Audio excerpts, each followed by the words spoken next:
Good morning from the Paper Chaser Biz office. I got a box in the mail and I have a feeling it might be a box of books because it's from Amazon. I see the little smile.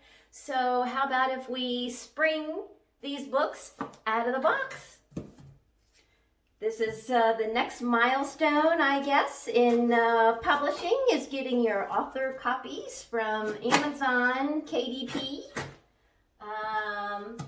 I've been waiting a little bit, and I am so grateful to those of you who bought books direct. I will get these signed and sent off in the mail this coming week, so there won't be any further delay.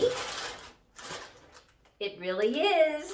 It's really the box of books. This is the first publication.